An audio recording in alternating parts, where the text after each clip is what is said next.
Buenas noches, compañeros y profesor. Esta sería mi presentación. El tema de hoy son los elementos pilosos. La definición de la tricología.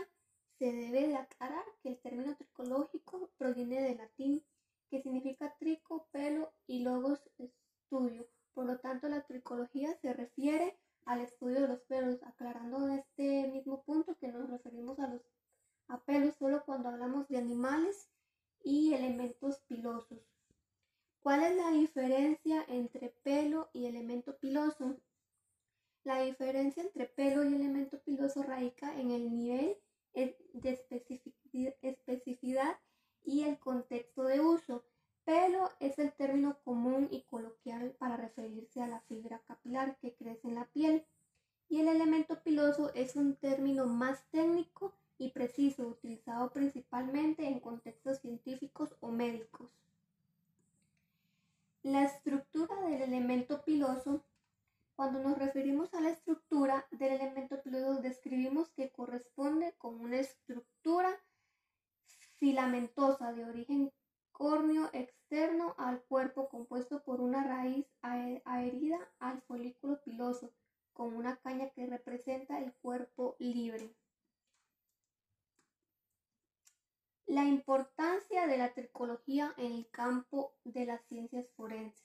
Dentro del área forense, el estudio o análisis de elementos pilosos contribuye de manera favorable a la investigación de un hecho delictivo, plasmándose como una prueba complementaria que posteriormente se representa como evidencia ante un juicio. Entre los equipos básicos y materiales con los que debe contar para realizar el rastreo y levantamiento de elementos pilosos en una escena son los siguientes. Se ocupa una fuente de luz alternativa, pinzas de punta fina, bisturí o navaja, guantes, mascarilla, bata, bolsas de evidencia y las etiquetas adhesivas. Este equipo y material son esenciales para un rastreo y levantamiento de elementos pilosos eficaz y que cumpla con los estándares forenses. ¿Qué son las muestras cuestionadas o dubitadas en relación con la tricología? Cuando se deba de tomar las muestras de elementos pilosos a una persona o difunto para comparar con muestras cuestionadas o dubitadas, dubitada viene de duda, o sea, no se conoce su origen o procedencia.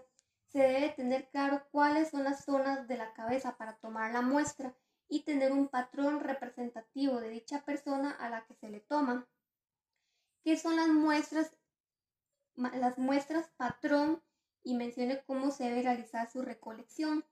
Como es de conocimiento general, el espíritu de la criminalística es la comparación, por lo que las fibras cuestionadas levantadas de un escenario víctima-objeto siempre serán comparadas con las prendas de un ofendido o imputado. Por ejemplo, si tenemos un atropello con fuga y se encuentran fibras en un vehículo sospechoso, esas serán comparadas con las prendas de ropa levantada del occiso en la morgue judicial.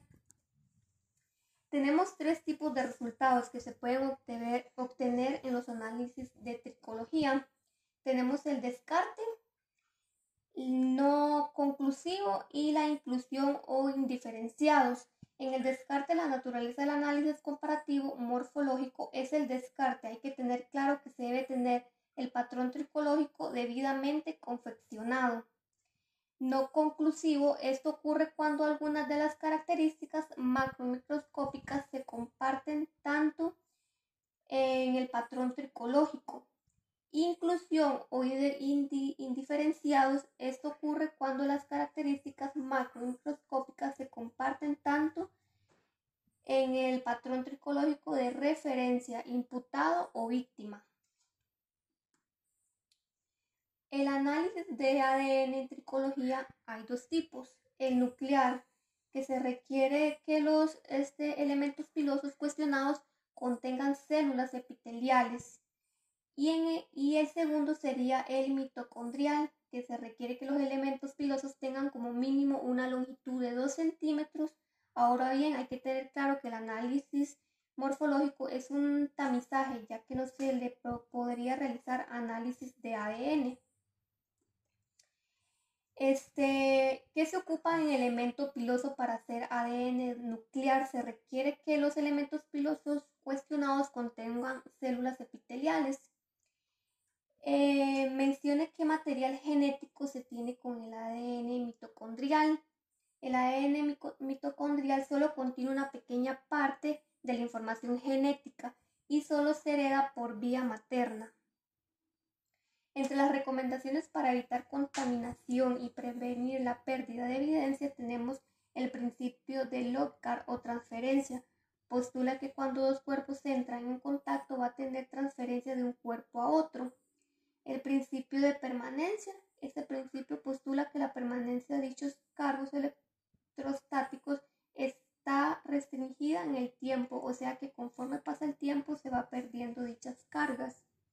Teoría de la vinculación es la capacidad de vincular una evidencia en un sitio. Algunos aspectos relevantes y que se deben de tener en cuenta a la hora de atender la escena del crimen debe ser la accesibilidad a la escena del crimen, debe ser restringido y cualquier acceso debe ser documentado. Ahora hablaremos de las fibras. ¿Qué son las fibras? Las fibras se definen como estructuras filamentosas que componen los tejidos orgánicos, vegetales, animales y minerales, así como los que han sido creados por el hombre de manera artificial. Se clasifican en dos grupos. Las fibras naturales son fibras que se obtienen de plantas, animales o minerales. Algunos ejemplos son el algodón, la seda, la lana, entre otros. Y tenemos las fibras sintéticas, que son polímeros artificiales diseñados para fabricar tejidos. Los polímeros se obtienen mediante la unión química de muchas unidades pequeñas. Explique la razón por la que las fibras pueden ser indicios de gran importancia. Las fibras son una evidencia física importante en las investigaciones criminales debido a su capacidad de transferencia, persistencia, variedad, especificidad y facilidad de análisis. Entre los pasos a seguir para realizar levantamientos y el correcto embalaje de fibras tenemos los siguientes. El levantamiento. Para el levantamiento de las fibras se debe tener ciertos cuidados como las pinzas con punta, de hule o goma. El embalaje es importante, tener que las fibras serán colocadas sobre bolsas de papel, preferiblemente si tenemos de diferentes colores, esto con el fin de colocar las fibras con un color contraste. Dos fases en que se divide el análisis de fibras. La fase preliminar se determina el origen de la fibra y la fase confirmatoria, aquí se utilizan varias pruebas como determinación del punto de fusión, índice de refracción, cortes transversales. Este último en la actualidad los utiliza ante nuevos métodos existentes que veremos más adelante, pero en los inicios de los estudios textiles forenses fue muy utilizado por un gran valor identificatorio. Indique dos ejemplos de casos o hechos donde las fibras y los elementos pilosos pueden ser indicios con valor probatorio importante.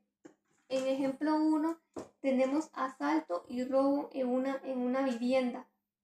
Escena del crimen. Se produce un asalto y robo en una vivienda. La víctima es atacada y la casa es saqueada. La policía encuentra una máscara de tela rasgada. En la escena y en la ropa de la víctima se encuentran fibras de una tela inusual. Evidencia: se recolectan las fibras de la máscara y de la ropa de la víctima. Se analiza la composición de las fibras y se determina que son de un tipo específico de tela, poco común y que se utiliza en la fabricación de uniformes de una empresa de seguridad privada. Como ejemplo 2 tenemos un accidente de tránsito con víctima fatal. Escena del crimen: se produce un accidente de tránsito con víctima fatal, el conductor huye del lugar, el vehículo involucrado se encuentra fragmentado de fibras de un color específico y elementos pilosos. Se recolectan las fibras y los elementos pilosos del vehículo. El análisis de las fibras revela que son consistentes con las de un asiento de un modelo específico automóvil. El análisis de ADN de los elementos pilosos revela un perfil genético que coincide con la víctima, ni con el propietario del vehículo. Esto sería todo, compañeros. Muchas gracias y también a la profesora. Gracias.